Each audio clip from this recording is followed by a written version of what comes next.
Hello friends, welcome to smile talk paramedical channel. So ಎಲ್ಲರಿಗೂ smile talk paramedical official ಚಾನಲ್ಗೆ ಸ್ವಾಗತ.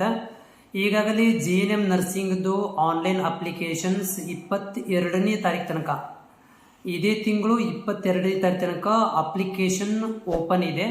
So ಯಾರೆಲ್ಲ ವಿದ್ಯಾರ್ಥಿಗಳು ಅಪ್ಲಿಕೇಶನ್ ಹಾಕಿಲ್ಲ, PUC ಆರ್ಟ್ಸ್, ಕಾಮರ್ಸ್, ಸೈನ್ಸ್ ಆಗಿರುವಂಥ ವಿದ್ಯಾರ್ಥಿಗಳು ಅಪ್ಲಿಕೇಶನನ್ನು ಹಾಕಬಹುದು. ಸೊ ಮುಂದೆ ಏನು ಅಪ್ಲಿಕೇಶನ್ ಹಾಕಿರುವಂತಹ ವಿದ್ಯಾರ್ಥಿಗಳ ಒಂದು ಪ್ರಶ್ನೆ, ಈಗಾಗಲೇ 1 ತಿಂಗಳಾಗಿದೆ ಅಪ್ಲಿಕೇಶನ್ ಹಾಕಿದ್ದೀವಿ, ನಮಗೆ ಮುಂದಿನ ಪ್ಲ್ಯಾನ್ ಏನು, ಮುಂದೆ ಏನು ಮಾಡಬೇಕು, ಅದರ ಜೊತೆಗೆ ಏನು ಅನ್ನೋದ್ರ ಬಗ್ಗೆ ಈ ಒಂದು ವಿಡಿಯೋದಲ್ಲಿ ಸ್ಪಷ್ಟವಾಗಿ ಕೊಡ್ತೀನಿ. ವಿಡಿಯೋ ಪೂರ್ತಿಯಾಗಿ ನೋಡಿ.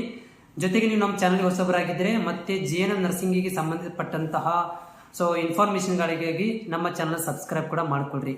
ಸೊ ಮೊದಲನೇದಿಗೆ ಅಪ್ಲಿಕೇಶನ್ ಹಾಕಿದ ನಂತರ ನಿಮ್ದು ಏನು ಕೆಲಸ ಇರೋದಿಲ್ಲ, ನೀವು ಸುಮ್ಮನೆ ವೇಟ್ ಮಾಡ್ತಿರ್ಬೇಕು. ಈಗಾಗಲೇ ಡಾಕ್ಯುಮೆಂಟ್ ವೆರಿಫಿಕೇಶನ್ ನಡೀತಾ ಇದೆ ಆನ್ಲೈನ್ ಮುಖಾಂತರ. ನೀವು ಎಲ್ಲೂ ಹೋಗೋ ಹಾಗಿಲ್ಲ, ಮನೆಯಲ್ಲಿ ಕುತ್ಕೋಬೇಕು, ವೇಟ್ ಮಾಡಬೇಕು. ಅಪ್ರೂವ್ಡ್ ಅಂತ ಮೆಸೇಜ್ ಬಂದರೆ ಮತ್ತು ರಿಜೆಕ್ಟ್ ಅಂತ ಮೆಸೇಜ್ ಬಂದರೆ ಅದ್ರ ಸಲುವಾಗಿ ವೇಟ್ ಮಾಡಬೇಕಾಗತ್ತಾ. ಸೊ ಡಾಕ್ಯುಮೆಂಟ್ ವೆರಿಫಿಕೇಶನ್ ಆದಂಗೆ ಏನು ಮಾಡ್ತಾರೆ ಅಂತಂದರೆ, ಯುವರ್ ಅಪ್ಲಿಕೇಶನ್ ಈಸ್ ಅಪ್ರೂವ್ಡ್ ಅಂತ ಮೆಸೇಜ್ ಕಳಿಸ್ಕೊಡ್ತಾರೆ. ಅಪ್ರೂವ್ಡ್ ಅಂತ ಮೆಸೇಜ್ ಬಂದ್ರೆ ಏನು, ನಿಮ್ಮ ಪೇಮೆಂಟ್ ಆಗಿದೆ, ನಿಮ್ಮ ಡಾಕ್ಯುಮೆಂಟ್ ಎಲ್ಲ ಕರೆಕ್ಟ್ ಇದಾವೆ ಅಂತ meaning. In case of reject ಅಂತ ಬಂದರೆ ನೀವು ಮತ್ತೆ ಏನು ಮಾಡಬೇಕು, ರಿಜೆಕ್ಟ್ ಅಂತ ಮೆಸೇಜ್ ಬಂದಿದ್ರೆ ನೀವು ತಕ್ಷಣ ಏನು ಮಾಡಬೇಕು, ಲಾಗಿನ್ ಮಾಡಬೇಕು. ಲಾಗಿನ್ ಮಾಡಿ ನೀವು ಅಲ್ಲಿ ಕಾರಣ ನೋಡಬೇಕು, ಏನಾಗಿದೆ, ರೀಸನ್ ಬರೆದಿರ್ತಾರೆ ಎದಕ್ಕೆ ರಿಜೆಕ್ಟ್ ಆಗಿದೆ. ಅಲ್ಲಿ ನೀವು ಸರಿಯಾದಂತಹ ಒಂದು ಅಪ್ಲೋಡ್ ಮಾಡಿರಂಗಿಲ್ಲ, ಅದನ್ನು ನೀವು ಮತ್ತೆ ಅಪ್ಲೋಡ್ ಮಾಡಿ ಸಬ್ಮಿಟ್ ಅಂತ ಕೊಡಬೇಕು. ಸೊ ಮೂರನೇ ಏನಪ್ಪಾ ಅಂತಂದರೆ, ವಿದ್ಯಾರ್ಥಿಗಳು ಕೇಳೋದು, ನಮ್ಮ ಇನ್ನೂವರೆಗೆ ಮೆಸೇಜ್ ಬಂದಿಲ್ಲ, ನಾವೇನು ಮಾಡಬೇಕು. ಸೊ ಮೆಸೇಜ್ ಇನ್ನೂ ಬರ್ತಾ ಇದೆ, 20 ಡೇಸ್ ತನಕ ನಿಮ್ಗೆ ಮೆಸೇಜ್ ಬರುತ್ತೆ. ಅದರ ಒಳಗಡೆ ಎಲ್ಲರ ಡಾಕ್ಯುಮೆಂಟ್ ವೆರಿಫಿಕೇಶನ್ ಆಗಬೇಕು ಅಂತಂದರೆ ಒಂದು 20 ದಿನಗಳ ಕಾಲ ಅವಕಾಶ ಬೇಕು. ಸೊ ಈ ಒಂದು 20 ದಿನಗಳ ಒಳಗಡೆ ಪ್ರತಿಯೊಂದು ಎಲ್ಲ ವಿದ್ಯಾರ್ಥಿಗಳು ಯಾರೆಲ್ಲ ಪೇಮೆಂಟ್ ಮಾಡಿದ್ದಾರೆ, ಯಾರೆಲ್ಲ ಅಪ್ಲಿಕೇಶನ್ ಹಾಕಿ ಪೇಮೆಂಟನ್ನು ಮಾಡಿದ್ದಾರೆ ಅಂತ ಪ್ರತಿಯೊಂದು ವಿದ್ಯಾರ್ಥಿಗಳ ಒಂದು ಡಾಕ್ಯುಮೆಂಟ್ ವೆರಿಫಿಕೇಶನ್ ಮಾಡ್ತಾರೆ. ಅವರುಗಳಿಗೆ ಅಪ್ರೂವ್ಡ್ ಅಂತ ಮೆಸೇಜ್ ಕಳಿಸ್ಕೊಡ್ತಾರೆ. ಮುಂದಿನ ದಿನಗಳಲ್ಲಿ ನಿಮಗೆ ಅದು ಮೆಸೇಜ್ ಬರುತ್ತೆ. ಅಲ್ಲಿ ತನಕ ನೀವು ಕಾಯಬೇಕಾಗತ್ತೆ, ಬೇರೆ ಏನು ಕೆಲಸವನ್ನು ಮಾಡೋ ಹಾಗಿಲ್ಲ, ವೇಟ್ ಮಾಡಬೇಕು. ಅಥವಾ ನೀವು ಲಾಗಿನ್ ಮಾಡಿ ಸ್ಟೇಟಸನ್ನು ಚೆಕ್ ಮಾಡ್ಕೋಬೇಕಾಗತ್ತೆ, ಈ ಒಂದು ಕೆಲಸವನ್ನು ಮಾಡಬೇಕು.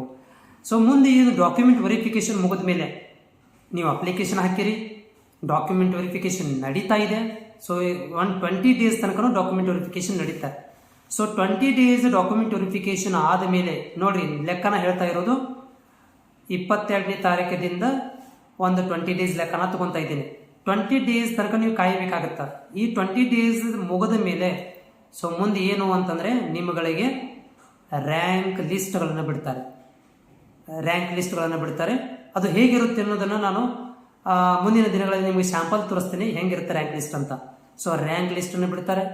ಆ ರ್ಯಾಂಕ್ ಲಿಸ್ಟ್ ಬಿಟ್ಟ ತಕ್ಷಣವೇ ನಿಮ್ಮಗಳಿಗೆ ಸ್ಕೆಡ್ಯೂಲ್ ಬಿಡ್ತಾರೆ. ಅಂದರೆ ಏನು ಸ್ಕೆಡ್ಯೂಲು, ನಿಮ್ಮಗಳಿಗೆ ಆಪ್ಷನ್ ಎಂಟ್ರಿ ಮಾಡಲಿಕ್ಕೆ ಈ ದಿನಾಂಕದಿಂದ ಈ ದಿನಾಂಕದವರೆಗೆ ನೀವು ಕಾಲೇಜ್ಗಳನ್ನು ಸೆಲೆಕ್ಟ್ ಮಾಡ್ಕೋಬೇಕು ಅಂತ ಲಿಂಕನ್ನು ಬಿಡ್ತಾರೆ. ಆ ಲಿಂಕ್ ಬಿಟ್ಟ ಮೇಲೆ ನೀವೇನು ಮಾಡಬೇಕು, ಅದರಲ್ಲಿ ನೀವು ಕಾಲೇಜ್ಗಳನ್ನು ಚಾಯ್ಸ್ ಮಾಡ್ಕೋಬೇಕು, ಟಿಕ್ ಮಾಡಿ ಸಬ್ಮಿಟ್ ಮಾಡ್ಕೋಬೇಕು. ಅದನ್ನು ಕೂಡ ಮುಂದಿನ ದಿನಗಳಲ್ಲಿ ನಿಮಗೆ ಲೈವಲ್ಲಿ ಬಂದಾಗ ತಿಳಿಸ್ಕೊಡ್ತೇನೆ.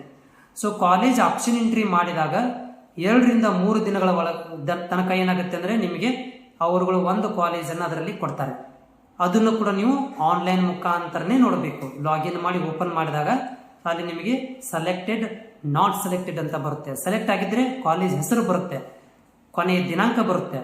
ಆ ದಿನಾಂಕ ಏನು ಮಾಡಬೇಕು, ನೀವು ಪ್ರಿಂಟ್ ತಗೊಂಡು ಹೋಗಿ ಆ ಸ್ಕೂಲಿಗೆ ಹೋಗಿ ಕಾಲೇಜಿಗೆ ಹೋಗಿ ಅಡ್ಮಿಷನನ್ನು ಪಡ್ಕೋಬೇಕಾಗುತ್ತೆ. ಸೊ ಈ ಒಂದು ಅಡ್ಮಿಷನ್ ಪಡ್ಕೊಳ್ಳಿಕ್ಕೆ ಮತ್ತೆ ನಿಮಗೆ 1 ವಾರ ಕಾಲಾವಕಾಶನ ಕೊಡ್ತಾರೆ. ಸೊ ಇದೇ ರೀತಿಯಾಗಿ ನಿಮ್ಗೆ ಏನಾಗುತ್ತೆ, ಇದು ಒಂದು ಪ್ರೊಸೆಸ್ ಆಗುತ್ತೆ. ಸೊ ಸ್ಟೆಪ್ ನೋಡ್ರಿ, ಈಗ ನೀವು ಅಪ್ಲಿಕೇಶನ್ ಹಾಕಿರಿ, 2ನೇದು ಇವಾಗ ಡಾಕ್ಯುಮೆಂಟ್ ವೆರಿಫಿಕೇಶನ್ ಆಗ್ತಾ ಇದೆ. ಡಾಕ್ಯುಮೆಂಟ್ ವೆರಿಫಿಕೇಶನ್ 20 ಡೇಸ್ ಆಗುತ್ತೆ. ಸೊ 20 ಡೇಸ್ ಒಳಗಡೆ ಪ್ರತಿಯೊಂದು ವಿದ್ಯಾರ್ಥಿಗೂ ಕೂಡ ಮೆಸೇಜ್ ಬರುತ್ತೆ. ಸ್ಟೇಟಸ್ ಅಲ್ಲಿ ಅಪ್ರೂವ್ಡ್ ಅಂತ ಗ್ರೀನ್ ಅಲ್ಲಿ ತೋರಿಸುತ್ತೆ. ಸ್ಟೇಟಸ್ ಅಪ್ರೂವ್ಡ್ ಅಂತ ಎಲ್ಲರಿಗೂ ಬಂದ ಮೇಲೆ ನಿಮ್ಗೆ ಏನಾಗುತ್ತೆ ಅಂತಂದ್ರೆ, ರ್ಯಾಂಕ್ ಲಿಸ್ಟ್ ಅನ್ನು ಬಿಡ್ತಾರೆ. ರ್ಯಾಂಕ್ ಲಿಸ್ಟ್ ಬಿಟ್ಟ ಮೇಲೆ ಮತ್ತೇನು ಮಾಡ್ತಾರಪ್ಪ ಅಂದ್ರೆ, ಸೀಟ್ ಮ್ಯಾಟ್ರಿಕ್ಸ್ ಅನ್ನು ಬಿಡ್ತಾರೆ. ಸೀಟ್ ಮ್ಯಾಟ್ರಿಕ್ಸ್ ಅಂದರೆ ಕಾಲೇಜ್ ಲಿಸ್ಟ್ ಅನ್ನು ಬಿಡ್ತಾರೆ, ಆಪ್ಷನ್ ಎಂಟ್ರಿ ಬಿಡ್ತಾರೆ, ಆರ್ಡರ್ ಕಾಪಿ ಬಿಡ್ತಾರೆ. ಇಷ್ಟು ಪ್ರೊಸೆಸ್ ಇನ್ನೂ ಬಾಕಿ ಇವೆ, ಆದರೆ ಇನ್ನೂ ನೀವು ಕಾಯಬೇಕಾಗುತ್ತೆ. ಸರ್ ನಮಗೆ ಮೆಸೇಜ್ ಬಂದಿಲ್ಲ ಅಂತ ಹೇಳಕ್ ಹೋಗ್ಬೇಡ್ರಿ, ಎಲ್ಲರಿಗೂ ಮೆಸೇಜ್ ಬರುತ್ತೆ. 20 ದಿನಗಳ ಕಾಲಾವಕಾಶ ಇದೆ. ಸೊ 20 ದಿನಗಳ ಒಳಗಿನ ಏನು ಮಾಡುತ್ತೆ ಅಂತಂದ್ರೆ ಈ ಎಲ್ಲರಿಗೂ ಪ್ರತಿಯೊಂದು ವಿದ್ಯಾರ್ಥಿಗಳು ಕೂಡ ಏನು ಹೋಗುತ್ತೆ, ಮೆಸೇಜ್ ಹೋಗುತ್ತೆ. ಹೋಪ್ ಇದು ನಮ್ಮ ಪ್ರೊಸೆಸ್ ನಿಮಗೆ GNM ಪ್ರೊಸೆಸ್ ಕ್ಲಾರಿಫೈ ಆಗಿದೆ ಅಂತ ಅನ್ಕೊಂಡಿದ್ದೀನಿ. ಸೊ ಮತ್ತೆ ಏನಾದರೂ ಡೌಟ್ ಇದ್ರೂ ಕೂಡ ನಾನು ಪ್ರತಿ ಸಂಜೆ 5 ನಂತರ ಲೈವ್ ಅಲ್ಲಿ ಬಂದಿರ್ತೀನಿ.